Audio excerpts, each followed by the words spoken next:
Hi, everybody. I'm Brittany Lewis with Forbes Breaking News. Joining me now is Anthony Williams, Special Projects Director at Bendixen Amandi International.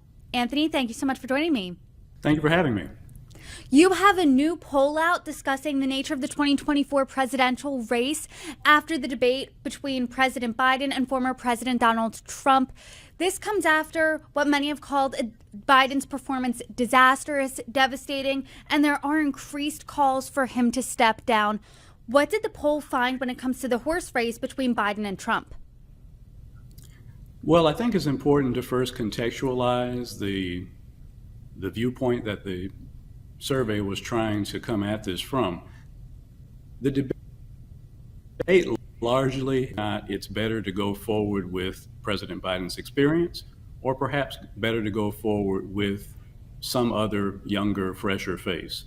And so the primary conceit of this survey was to test those two lanes. And so, of course, we tested President Biden, Vice President Harris, as well as a couple of the other younger alternatives that have been mentioned in recent weeks, including Governor Gretchen Whitmer and Governor Gavin Newsom of California. In order to have an adequate control, however, in order to have another person in the experience lane, so you would have something to judge President Biden's performance against, we thought that Hillary Clinton would be the appropriate choice to serve in that position as a control. What we found in the results was actually quite surprising. While President Biden is currently behind President Trump by 1 point, the vice president does a little bit better than he does, and in this survey is beating President Trump by a point. The other, let's call them fresher faces, younger candidates, don't do quite as well. Governor Newsom is behind by 3, Governor Whitmer is behind by 4, doing worse than President Biden at the moment. When we went further, we thought it might be interesting to test some potential matchups. Obviously, this is all assuming that President Biden chooses to step aside, which we don't know if that's going to be his ultimate decision. But if he does, we thought it important to test some other potential matchups. And so if you put Vice President Harris with Governor Whitmer, for example, President Trump is still ahead of that ticket by 2 points. Vice President Harris with Governor Shapiro of Pennsylvania, however, is actually up 2 points. And perhaps most surprisingly, the strongest person individually was Secretary Clinton, up 2 points by herself. And even more interesting was we put together a ticket of Clinton and Harris, and that ticket was actually up +3, showing particular strength with women, +13 among women over President Trump.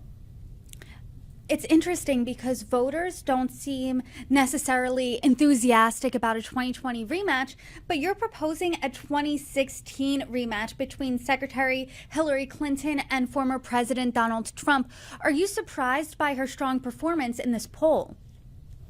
Well, let me first say that we're not necessarily proposing such a matchup. We thought from a research standpoint, it was important to test someone else with experience to see where the voters really stood in this experience versus fresh face argument.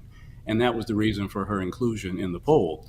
We were surprised by her strength, considering that she has not been on a ballot now in 8 years and has largely been doing her nonprofit work and some of her other charitable work here in the country and around the world. But given the circumstances, if the choice is between experience and younger faces, at least in this survey, having an experienced person not named Biden seemed to be the preferred alternative, albeit by only a point or two. But in a tight election, a point or two could be all the difference. I want to read a question that you posed to voters and talk about it a little further. This is the question. Would you vote for President Joe Biden in the November election if he were cognitively diminished because of his advanced age and unlikely to complete another 4-year term as president, if it meant preventing Donald Trump from winning the election and becoming president again? 48% said no, 44% said yes. So do you think, based on those results, President Biden's mental fitness and acuity is baked in, much like former President Trump's legal challenges are baked into voters' minds? Very much so. I would also take that as a measure of what you might consider the likely floor for Democrats.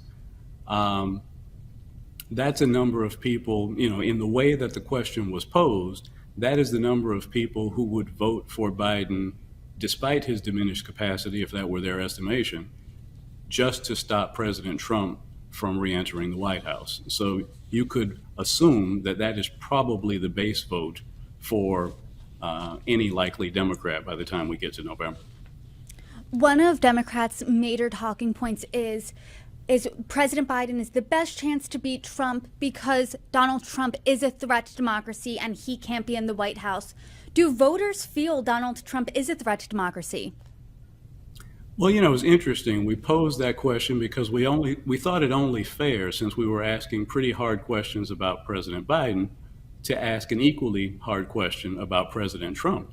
And 53% of voters in this survey believe that Donald Trump is a threat to democracy. And yet, and still, you'll see that President Trump is winning many of these matchups. So despite their concerns about him, there are some that will still give him another chance, given the current matchup between he and President Biden.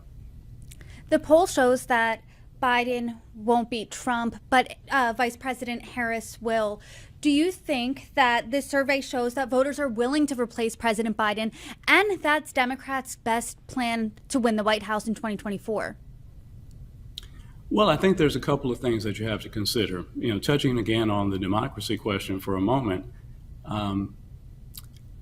no party affiliation voters, third party, no party voters, by a very wide margin believe that President Trump is a danger to democracy. And so when you start talking about the alternatives that could be the matchups for this fall, there are a lot of people who I think would feel more comfortable having another alternative, but their concerns about the president's age and mental fitness are kind of holding them back at the moment. Not to say that perhaps the president couldn't overcome those objections, but he would have to show many of these voters that he still has the ability to do the job for another 4 years. President Biden's mental fitness, his ability to do the job for another 4 years, has been the main focus of conversation in all newsrooms, political circles, headlines, everything in between. And I am curious, how many voters saw the debate, and how much does that debate matter come November? Well, the vast majority of people either saw the debate live or have since seen clips of the debate, whether it be on social media or otherwise going back and watching the rerun. Among those people who saw the debate, we specifically asked the question as to what percentage thought that the president maintained the mental and physical ability to serve for another 4 years. And we found that among people who saw the debate or watched clips of the debate, only 20% said yes. 61% of respondents said no. I'd also note here that concerns around the president's age have been a consistent element of polling now for some time, as well as in focus groups. People have been mentioning this now for quite some time. The debate, in many ways, served to crystallize an issue that was really already there. And what we found in this survey is that it's a general concern across the board. Even a third of Democrats said no. They did not think the president had the mental and physical ability to serve for another 4 years. And if you're a Democrat, perhaps the more concerning number is that independents said no by a pretty significantly wide margin. The debate has been talked about ad nauseum for the past 2 weeks. Do you think anything is missing from the national conversation, any angle overlooked when you're hearing the conversations about the debate and you're looking at these numbers? Well, as I'm looking at these numbers, as I said at the outset, the conversation here begins with whether or not President Biden should continue as the nominee. And we asked that specific question in the poll as well, and only 33% of people said yes. And again, only a third of Democrats said yes. A wide majority of independents and no party and third party voters indicated that he should not. Only black voters lean towards him staying in the race, and even that group is 50% yes, 30% no, and 20% undecided. For comparison, Biden won 87% of the black vote in 2020. So clearly there are some concerns here. I think Democrats are having a constructive conversation, as any reasonable organization in such a situation would have. And it's going to be up to President Biden whether or not he chooses to step aside, or if he believes that he still has the vigor to run this race and prosecute the case against President Trump. Until that question is settled, it's going to be difficult for any of the other issues within the political landscape to really emerge. We first have to determine whether or not President Biden is going to continue, and whether the majority of the country and a significant number of people in his own party believe that he has the mental and physical ability to continue. President Biden has said in no uncertain terms that he is going to continue. Calls from his party, even today before you and I came on, continue to be vocalized that they think President Biden should step aside. So what are you looking out for between now and November? Well, I think there's two windows to look out for. There's what to look out for over the course of the next week or two, both during and after the Republican convention, how that goes, how that's reported out in the media, as well as in the lead up to the Democratic Party officially declaring their nominee when they vote later on this month. As this poll shows, not only is the majority of voters overall concerned about President Biden's age and capacity, but a third of Democrats are in that same boat. And I think that Democratic members of Congress, other Democratic leaders around the country are hearing that, and that's fundamentally the conversation that is being had. Can the president convince his base that he's good? And moreover, can he convince unaffiliated, third-party, independent voters of the same? We know that historically, by the time we get to November, both parties typically rally around their nominee, and those nominees can expect to receive 90+% of the voters of their own party. The question, therefore, is which way do independents swing? That has been the case now, several election cycles in a row, and it's in part the answer as to why the presidency has gone back and forth. The important independent vote has been the key determinant of who ends up in the White House. And as I mentioned, currently independents are very concerned by wide margins, more than 20 percentage points, about the president's ability to serve and whether or not he should remain the nominee. So the question is not necessarily who's best for Democrats, because whatever Democrat ends up at the top of the ticket is probably going to get 90+% of Democratic voters. The question is more likely who can appeal to those independents, because that's going to be where the race is decided. When it comes to those undecideds, when it comes to those independents, does this poll give a sense that this debate performance from President Biden was a make or break moment for them, or is it rather a piece in a larger election puzzle? I would say it's more likely a piece in a larger election puzzle.